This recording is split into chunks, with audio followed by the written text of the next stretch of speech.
fiance would be proud of me. I'm going the speed limit, 70, which feels like Mach 5. Fucking A, this wind is crazy. Surprised my hat's still on. But the road is nice. I'm gonna stay right lane because I'm a scared little bitch right now. So I've been following motovloggers for a little bit on YouTube, and I always just thought it was kind of cool that I'd want to try it out too. So I was interested in getting a bike, and so in researching getting a bike, I came across all these motovlogs. So I thought, like, I've got a GoPro, I'll get like a mic for it. Actually, I had a mic for it, but it didn't work. Freaking Rode iPhone lav mic, which is balanced and it doesn't work. So for those of you looking to get into it, don't use that mic. I actually went to Best Buy and bought a little Sony lav mic, and it works great. It seems to work great. We'll see how the wind noise and everything is. Like I was saying earlier, the only problem is that with the modular helmet, I got to mount everything like right in the front. So this thing is setting like right on my lip, which should be great for picking up my voice. But back to my original thought on motovlogging. I always thought it was, I don't know, interesting to basically watch these videos. You know, it's like listening to like a regular vlog, obviously, just like on a motorcycle and seeing these people ride. But in a sense, it's like therapeutic almost, and then it's also kind of weird, because when you think about it, you're riding on the road and you're just like, you're talking to yourself. So essentially this right now, me talking to myself, feels kind of weird. I know we all have that inner monologue, but to actually talk and speak it out loud is kind of strange. So it's going to take some getting used to. But what I also thought, like, oh shit, when the positive side to it is that you've got, I don't know, like this time to kind of talk things out and think to yourself. And I think that's part of the experience of like riding a motorcycle, is that you're like one with the road, and you know, everything's way more, you're like feeling everything way more, like the bumps in the road and the wind and the heat and the elements and all that fun stuff. Well, fun stuff. I don't know if you'd consider it fun, but some people might. It's enjoyable. So it's almost like therapy, you know, riding down the street, riding down the highway, interstate, whatever, and you're just talking to yourself, like talking things out. And you know, a couple of the motovloggers I've seen, they actually talk about a lot of their personal stuff, personal lives and what's going on, which it's nice to be able to like get it out there, I guess.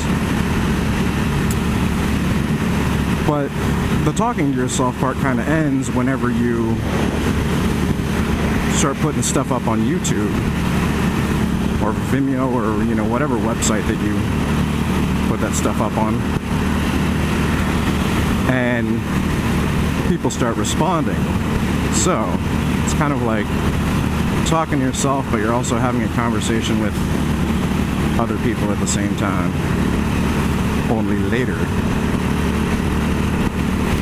I'll you know, start posting up and get people's thoughts and reactions, and you know, just kind of start it up for fun, not take anything too seriously. For those of you that don't know, I'm located in Orlando, which everybody said it's a terrible idea to buy a motorcycle. I mean, pretty much all of my family. But I think that's how they always are.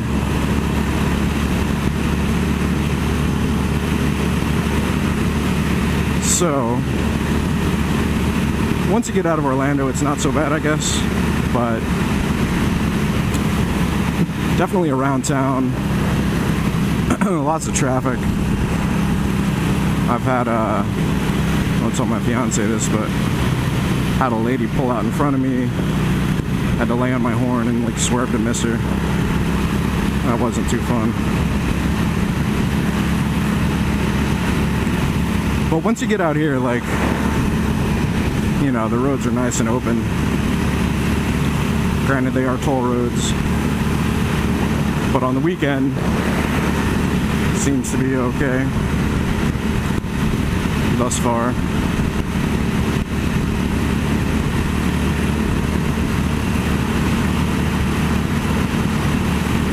That wind really takes some getting used to. It is pushing you. I can see how you crotch rocket guys would enjoy the crotch rockets because you're all more in the tuck.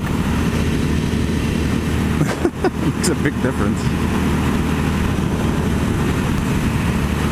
Versus, you know, if you're a cruiser, you're setting upright like me, this fucking wind is just brutal. It's just pushing. This is the longest I've ridden it at this speed for an extended amount of time, too. My hand is kind of tingly. It's a little numb. If any of you guys got any advice on what to do to solve that, let me know. Shit. Also just got this GoPro, so I guess we'll see how it does. Friends actually ended up getting me a Hero Plus, which is one of the newer ones. Unfortunately, it didn't have the ability to record with an external microphone. So we'll see how the audio quality is. Woo! That hand is numb. Nummy, nummy, nummy. You know, it's funny, I've never seen that lake, that view from here. I'm always in a car, so I guess I'm lower to the ground than I am in this bike. That's a nice view.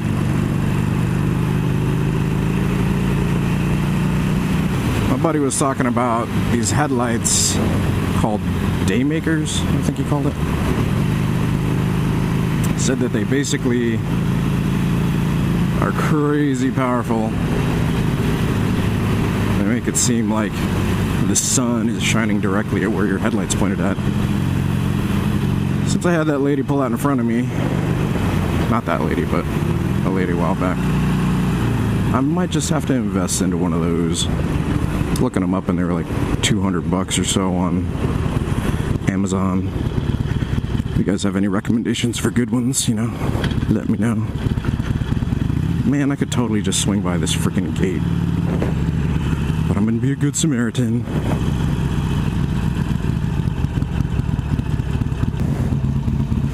Hey, how's it going, man? This is a Harley 47? This thing's sick. Thanks, man. I just got it like a week and a half ago. All right, man.